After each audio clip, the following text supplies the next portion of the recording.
This week on Arts InSight, a native son is celebrated with multiple Houston exhibitions. The way I work has been described in a pejorative sense as all over the place. Canadian artists breathe new life into a Menil landmark. People looking in mirrors and seeing themselves, and when you get old mirrors, you think about the hundreds of people who might have looked in those mirrors. Mr. Entertainment's fabulous costumes. It was just a desire to just keep moving, to top what I had done before. The Art of Diplomacy with Madeleine Albright. They're special and they have great foreign policy stories and very great memories with them, but I'm very glad to share them. And a day in the life of a ballerina. To have that physical, tangible sense of somebody appreciating you so much is so awesome. I'm Ernie Manous, and it's time to get Arts InSight.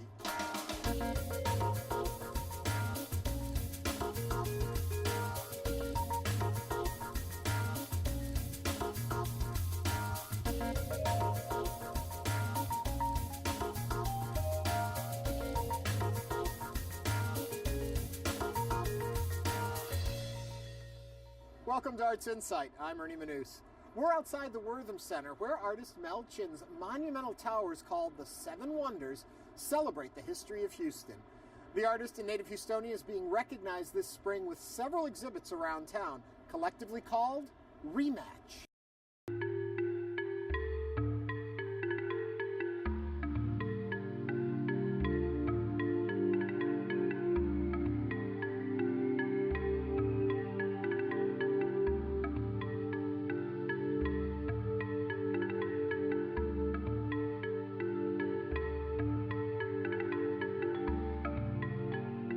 Rematch is a retrospective of approximately 60, 70 works. And in this particular presentation of Rematch, it is in 4 different venues in the city of Houston. The Blaffer Museum, the Contemporary Arts Museum, the Asia Society of Texas, and the Station Museum of Contemporary Arts. The presentation of Rematch in all these venues sort of matches the trajectory of my life in this town. Basically being raised in the early part of my life in the 5th Ward of Houston, Texas, in Cashmere Gardens.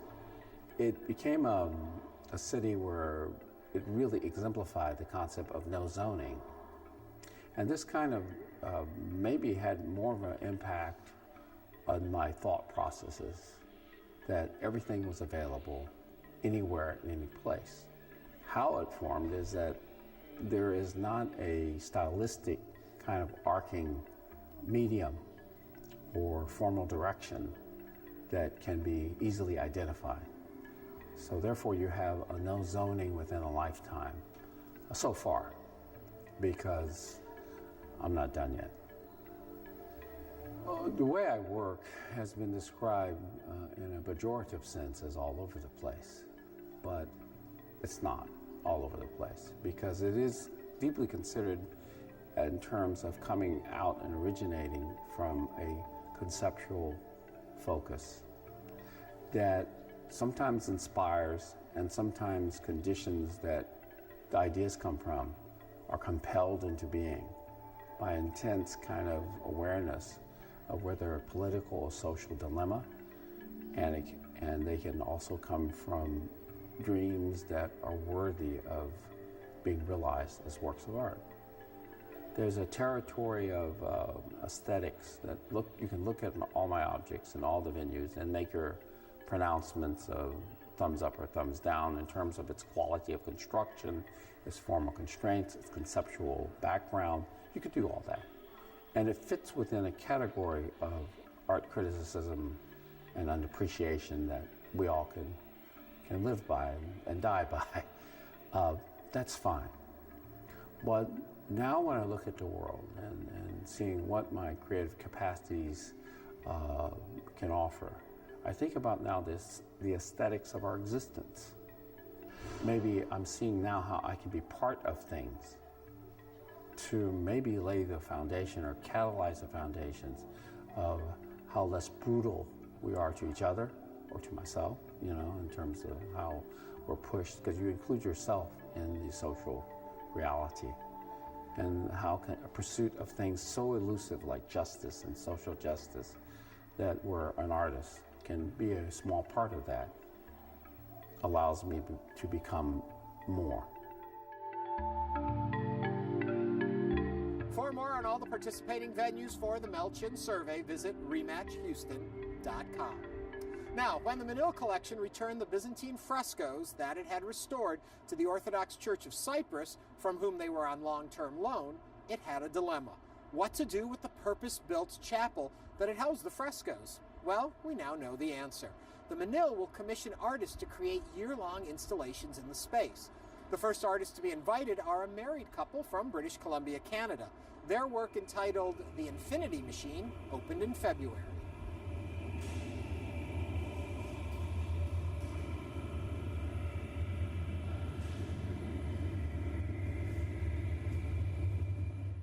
The installation we've created it's almost like a huge mirror ball of about 140, 145 vintage mirrors hanging from a truss. How many feet up? About 28 feet in the air. 28 feet, and the truss turns very slowly, and the mirrors are suspended at various different points. It's called the Infinity Machine. In the 80s, Voyager 1 and 2 were launched, and they were equipped with an antenna that could record electromagnetic frequency as they pass through the ionosphere of different planets. There's sounds that we can hear from space. It's quite fascinating. And so we're playing a bunch of those sounds as the soundtrack to our giant mirror ball, which turns very slowly, almost has a planetary feeling to it. Somehow the music track came out of the idea of Pythagoras and the music of the spheres, and how this idea of harmony, of the mathematical harmony of space. And everything sort of came together, but then George came up with the idea of just, well, mirrors. What about just mirrors? Just more about simplifying it too, because we were going to have all kinds of objects hanging from the ceiling, and then thinking about what could actually be resonant and have maybe a spiritual resonance as well. And the idea of thinking about mirrors and people looking in mirrors and seeing themselves, and when you get old mirrors, you think about the hundreds of people who might have looked in those mirrors and the kind of residue and the dust, and also thinking about, the planets are made of dust, and it all ties together in a certain way.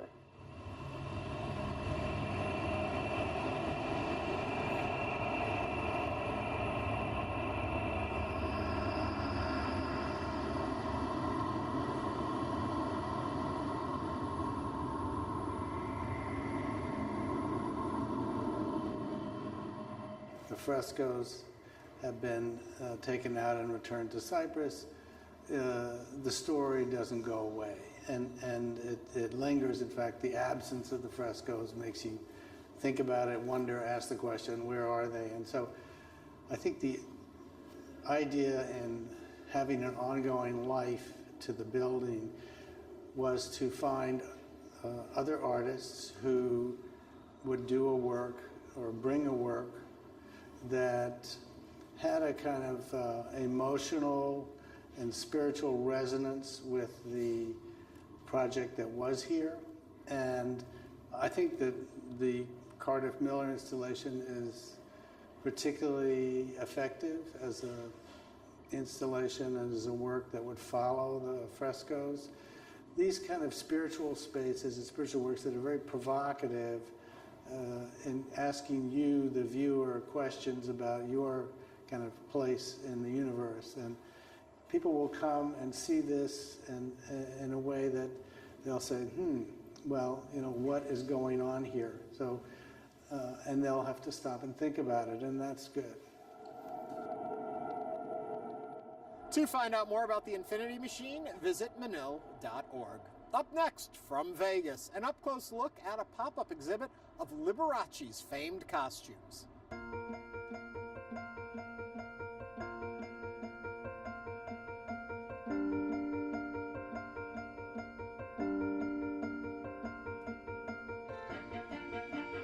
My name is Jim Lapidus, and I am a costume designer. We're here to celebrate the costumes in the life of Liberace. I have a costume. It's the iconic piano key suit that I designed for Lee back in 1974. I am so thrilled the Cosmopolitan did this exhibit, and I am thrilled that they've honored Michael Travis, who is my mentor. Michael Travis, if you look at the embroidery, he's like Picasso of beading. I did a couple of pieces for stage, but I was really primarily known for stuff that he would do personal appearances in. Michael Travis did the big showpieces that you've seen today and that Lee's known for. I made the classic Liberace look. In the 17 years that I worked with him, it changed from a flashy, gaudy look to a really, if I say so myself, an inspirational, fabulous costume look, you know, with exquisite embroidery, with exquisite detail that had not been seen in his costumes ever before. I went over the top with what had been going on with his costumes. When I joined him in 1970, it was a hodgepodge. You know, anything for flash. And when I was asked to do it, I was kind of, I don't know, you know, I mean, that kind of stuff. But when he said you can do anything you want, and I tested him out, it was full speed ahead. Prior to him, I had done a show called Laugh-In on television, and then I was doing Tony Orlando and Dog. And I was also doing Wayne Newton, I was doing The Supremes, I was doing Fifth Dimension, I was doing Dionne Warwick, and a few others. I was very thrilled for the break that it gave me. I mean, I was doing very nicely with Laugh-In and all of that, but this was just going over the top, just being able to do what I wanted. Whose idea was the rhinestones? Oh, that had to be me. It was more than rhinestones. It was rhinestones, it was bugle beads, it was pearls, it was gold filigree embroidery, it was all kinds of fancy type of embroidery. The one over here, it's what I call the Napoleonic Austrian costume. The trademark of it is that when you opened it up, the whole thing flashed in an army of embroideries that looked like feathers. It was on the billboard here in Las Vegas. And the other one, there's the blue one. The suit and the coat are exquisite in every detail. I studied fashion designing in Paris, and I got exposed to a lot of the arts of classical design, of classical period costumes and all of that.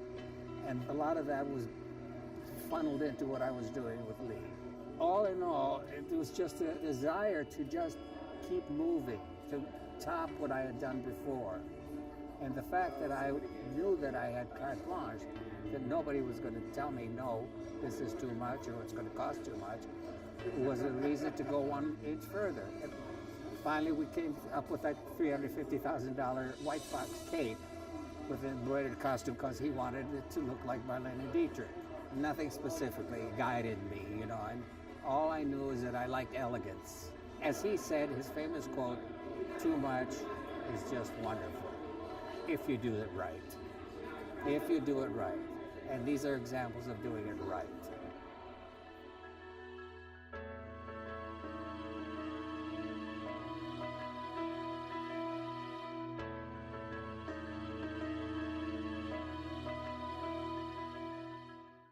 Forbes magazine reports that Liberace, who passed away in 1987, will return to Vegas this year in the form of a hologram. Okay, now, former U.S. Secretary of State Madeleine Albright is well known for her diplomatic career, as well as her unique collection of pins. Now, 200 of them are part of a traveling exhibit. As UN ambassador, Madeleine Albright wasn't about to let the Iraqis calling her a serpent slide. My instructions were to make sure the sanctions stayed on, which meant that I had to keep repeating all the terrible things that Saddam Hussein had done. And I said terrible things about him, which he deserved. He'd invaded another country. So ultimately, there was a poem that appeared in the papers in Baghdad comparing me to many things, but among them an unparalleled serpent. And I happened to have a snake pin, so I wore it whenever we were talking about Iraq. With one pin, Albright, who ultimately became Secretary of State, discovered the accessory that would help her fashion a new art of diplomacy.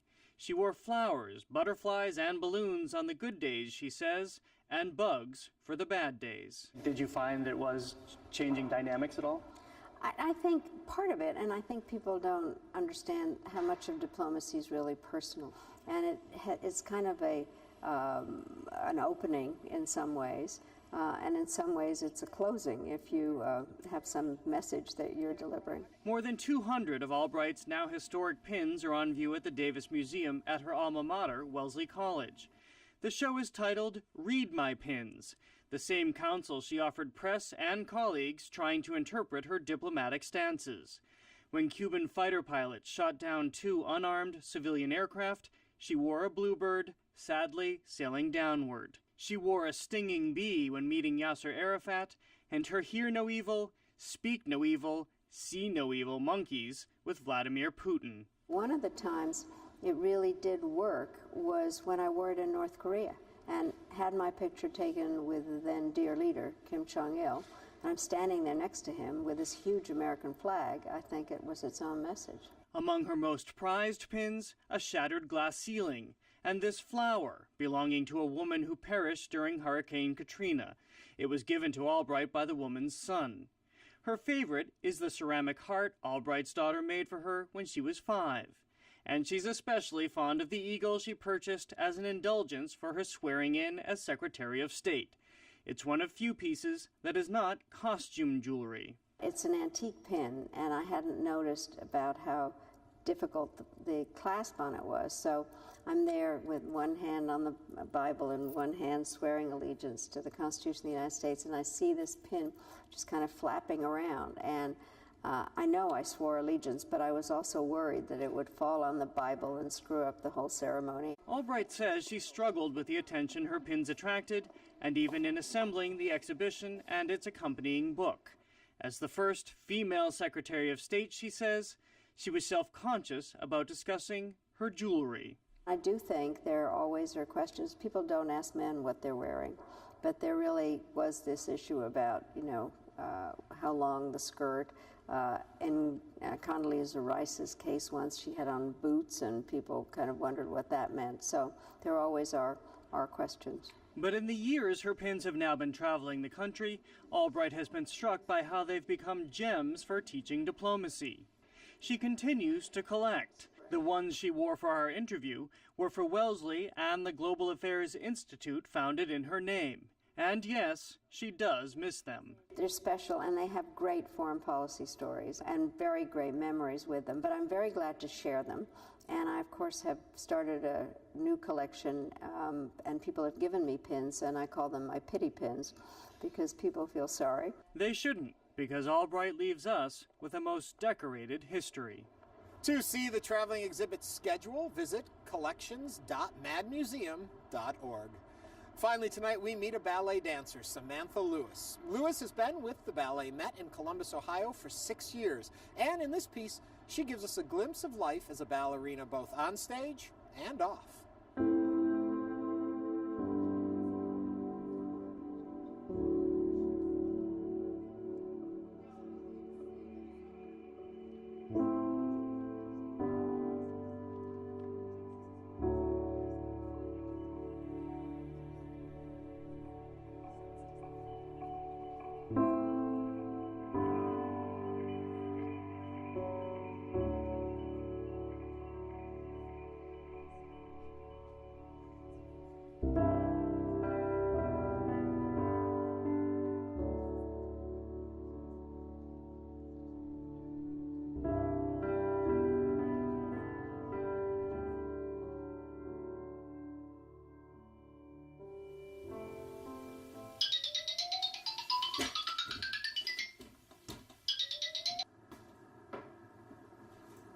I get up around 7:30 and leave around 8:30.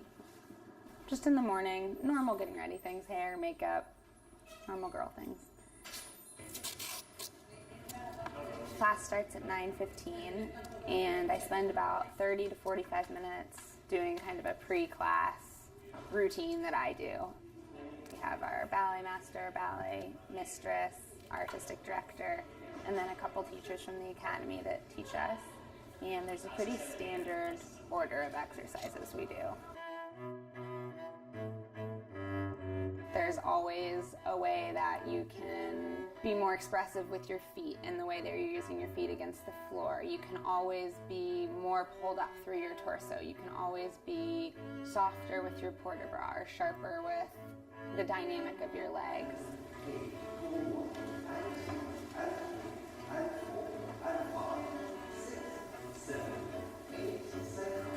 As soon as you think you've figured something out, you really realize that you have not figured it out at all. And there's a pretty standard order of exercises we do. Pliés, tendus, dégagés, rond de jambes, fondu, frappe, grand battement, adagio. And then we come into the center, and that's a little bit more free form in terms of what order, what combinations are given.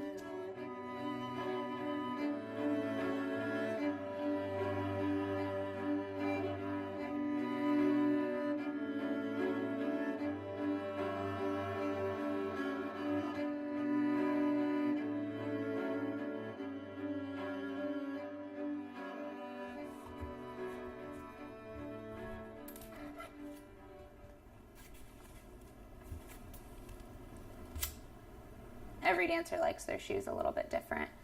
We go through about 40 pairs a year. So at the beginning of the year, we have 40 pairs of brand new shoes. There's all sorts of tricks that you kind of learn growing up, and every dancer likes it a little different. You should do that one where you go like in a Our ankle joints get jammed a lot from the point work. Our trainer will work on releasing all the muscles around the ankle joint, calf muscles, and then she'll typically try to adjust the joint to going back to its normal functioning position. How much better it is when I get to go? When I had my ankle surgery, I really promised myself that I was going to do everything that I could to prevent any sort of future injuries to my ankles, get rid of some of the inflammation in my body, and it's kind of like pushing reset on my lower legs a little bit.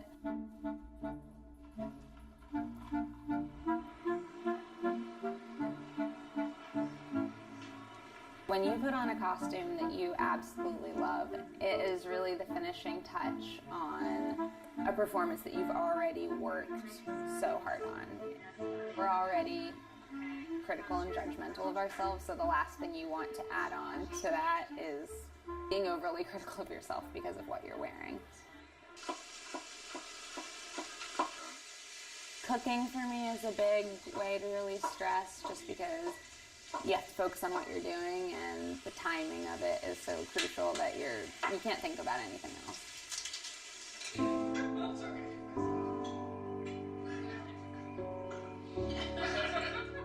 Sacrifice a goat on a mountaintop somewhere.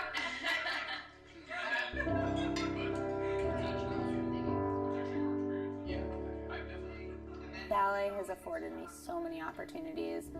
I would not change anything that I've done with it.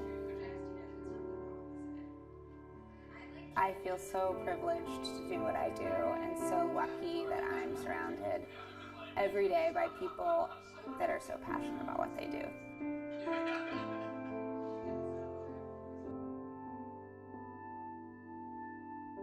Everyone is the most focused they've been in the rehearsal process the week leading up to the show. There's a real sense of camaraderie. We're all in this together. We want to put our best foot forward and really show everyone what we can do. The way that people step in for each other, the community that we've created is just so wonderful to work in. Ultimately, we are all competing for the same roles day in and day out.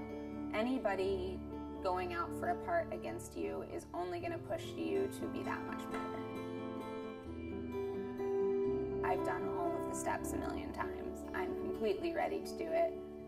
This person picked me for this part out of this company of people. I'm realizing that I will actually get closer to the performances that I want to give by letting go of trying to be perfect.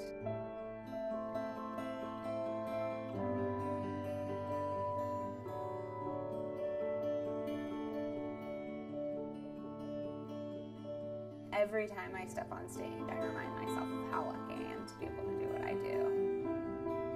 Just, gratitude.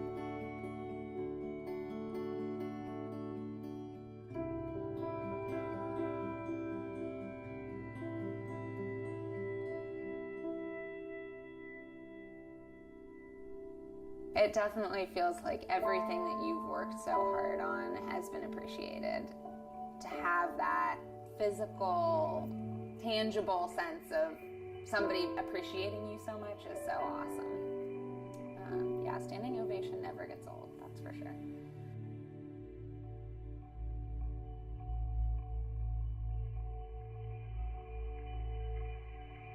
You can find out more about Samantha Lewis's company at balletmat.org. And that's a wrap for this edition of Arts Insight. Join us next week for more insightful looks at artists in Houston and around the country. For all of us at Houston Public Media, I'm Ernie Manous. Thanks for watching and have a great week.